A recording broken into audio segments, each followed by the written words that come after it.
Hello, welcome to another Pedal Out video. So today, if you like Audi TTs, I'm sorry, this video isn't about Audi TTs, it's about what's in here. And over, well, the last few months really, I've been having some, giving some thought to what to do with the BMW M3, which if you see my other videos, is kind of my special car. There it is in the garage. So, let's put the light on. There we go, nice and light. Here's the BMW M3. Today, I'm going to be talking to you a little bit about why I'm going to sell it and what I'm going to replace it with.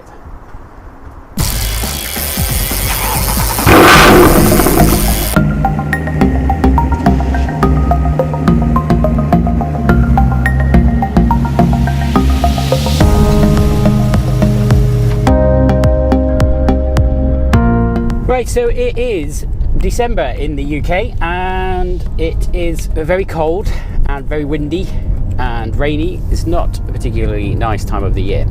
Probably, arguably, not the best time to try and sell a convertible BMW M3. So, why have I decided to sell what is essentially a pretty amazing car in terms of the boxes that it ticks? If you look at my BMW M3 playlist, you will see lots of commentary about how many boxes this thing really does tick in terms of having back seats, being rear-wheel drive, having a nice V8 engine, being a convertible car, oh, and of course the double clutch gearbox. I've got slightly different aftermarket alloy wheels on this. It just looks the part. It's been lowered slightly.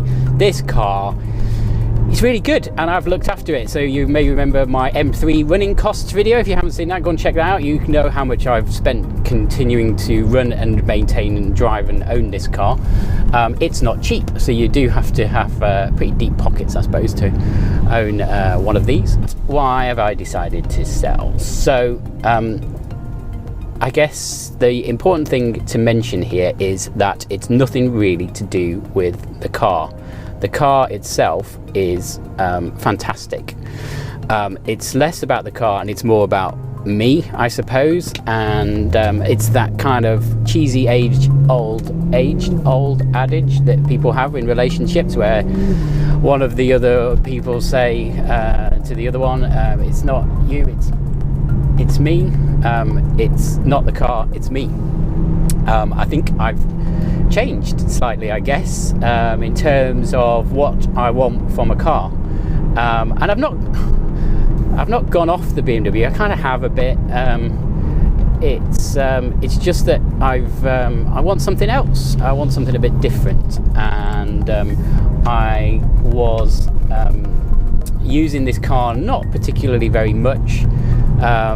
And as a result, I think I was using my Mark 1 Audi TT. See my other videos and playlist if you're into Audi TT Mark 1 videos, which does not historically have the best of reputations as being a particularly great driver's car. But I have to say, and those that know me continue to berate me because I wax lyrical about the Mark 1 Audi TT, but as a daily driver, for someone that's into kind of driving a reasonably funky looking car with a reasonable amount of pace with a manual gearbox, Mark 1 Audi TT with its back seats as well, which is a kind of tick box that I need to tick, having kids, is so capable and so much fun and enjoyable, and you don't have to think as much about driving it as you do a V8 powered M3 and kind of maneuvering it in and out of car parks. So take the kind of Christmas break as an example, where you're running around dropping presents off, nipping to the supermarket, going to various events and people's houses and things like that. You just kind of you just dash in here, there and everywhere every 5 minutes. Now doing that in a BMW M3 with a big V8 powered engine is okay, but it's just not as easy as kind of whipping into a nice little nippy Audi TT and razzing through the manual gearbox. And I think that for me, just using that car more suited, I suppose, me as a person, and more importantly my driving style. I love the DCT gearbox. I love having paddles, but even having paddles, what I would generally find myself doing with this car is using the shifter knob down on the center console. I'd be going up and down like that because I wanted to hold a gear stick. What's all that about? You know, I love paddles, I really do, but I like holding a gear lever too. And yeah, anyway, all of that combined, having the use of the Mark 1 Audi TT and not really using the BMW, although I'm using it today on possibly the worst weather day of the year, got me wondering and looking for something else. Now, so what am I replacing this car with? Let's cut to the chase. Well, let's not cut to the chase. What am I replacing this car with? Right, so have a little guess if you can. I'll give you some clues. And write it in the comments below. Oh no, well, I'll give you some clues. Crikey Jiminy, it is flooded here.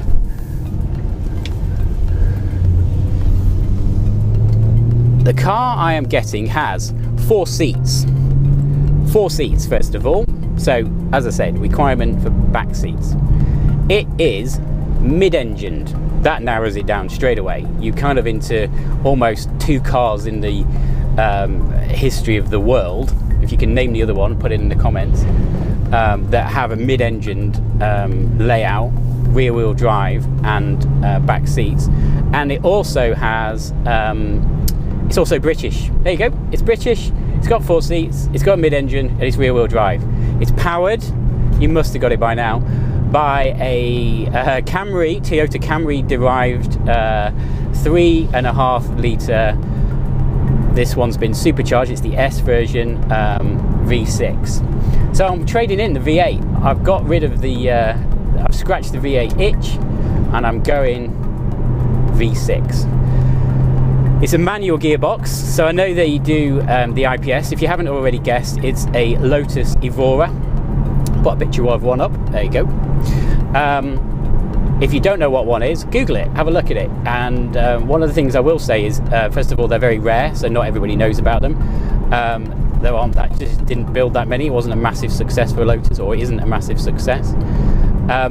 And they are, yeah, you just don't see that many of them about. So it's easy for people to not really know what it is.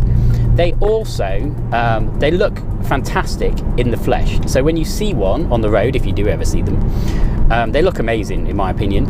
But when you take pictures of them, there's this bizarre thing happens where they don't quite, the lines just don't photograph well. And I don't know what it is or why that is. But they always look a bit squidged up than they really are in real life. And that always strikes me as a bit odd.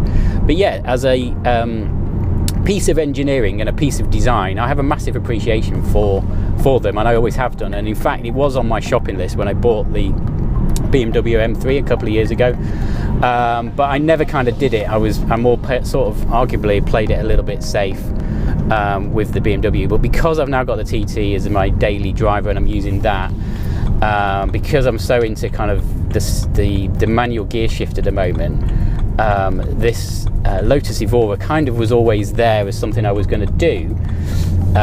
One of them came up for sale and it was so close to my house I'd be silly not to look at it, and I drove it, and I drove it twice and fell a little bit in love with it. The feel of the car just was very, very, very different from a BMW M3, as you would expect.